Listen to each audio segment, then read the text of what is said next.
ফ্রান্সের রাজধানী প্যারিসে আন্তর্জাতিক মাতৃভাষা দিবস পালন করেছে স্বরলিপি সাংস্কৃতিক শিল্পী গোষ্ঠী। এ উপলক্ষে প্যারিসের ঐতিহাসিক রিপাবলিক চত্বরে স্থাপিত অস্থায়ী শহীদ মিনারে পুষ্পস্তবক অর্পণের মাধ্যমে ভাষা শহীদদের প্রতি শ্রদ্ধা জানান প্রবাসী বাংলাদেশিরা। বিস্তারিত রাসেল আহমেদের পাঠানো তথ্য ও ভিডিও চিত্রে।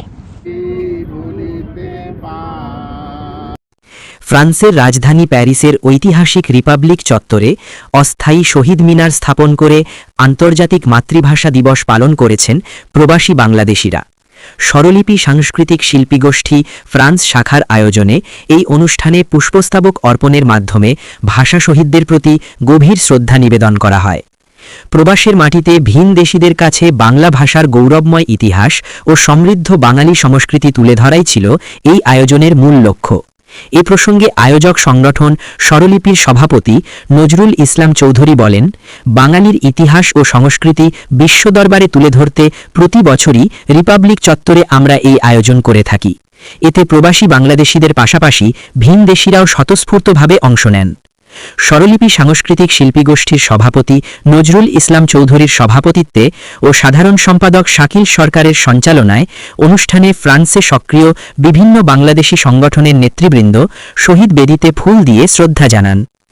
এ সময় ভাষা শহীদদের স্মরণে বক্তব্য রাখেন বাংলাদেশ অ্যাসোসিয়েশন ফ্রান্সের সভাপতি সালে আহমেদ চৌধুরী ও সাধারণ সম্পাদক মিজান সরকার, ঢাকা বিভাগের সভাপতি শেখ শাহজাহান সারু এবং জালালাবাদ অ্যাসোসিয়েশনের সাধারণ সম্পাদক আলী হোসেন।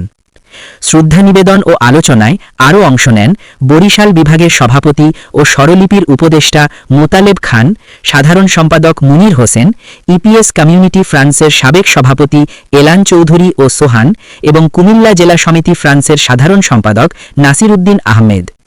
এছাড়াও স্বরলিপির নেতৃবৃন্দের মধ্যে উপস্থিত ছিলেন উপদেষ্টা বাবু গোপাল দাস ও আমিন খান হাজারি, সহসভাপতি পুষ্পরানী দাস, আলী আক্কাস, সেলিনা আফজাল ও সুপ্রিয়া দাস এবং মহিলা সম্পাদিকা মাকসুদা চৌধুরী। অন্যদের মধ্যে মাহমুদুল হক, আশরাফুর রহমান আশরাফ, ইয়াসিন রহমান দুর্জয় এবং সাকি কোয়েস মিয়া সহ আরও অনেক প্রবাসী বাংলাদেশি এ সময় উপস্থিত ছিলেন।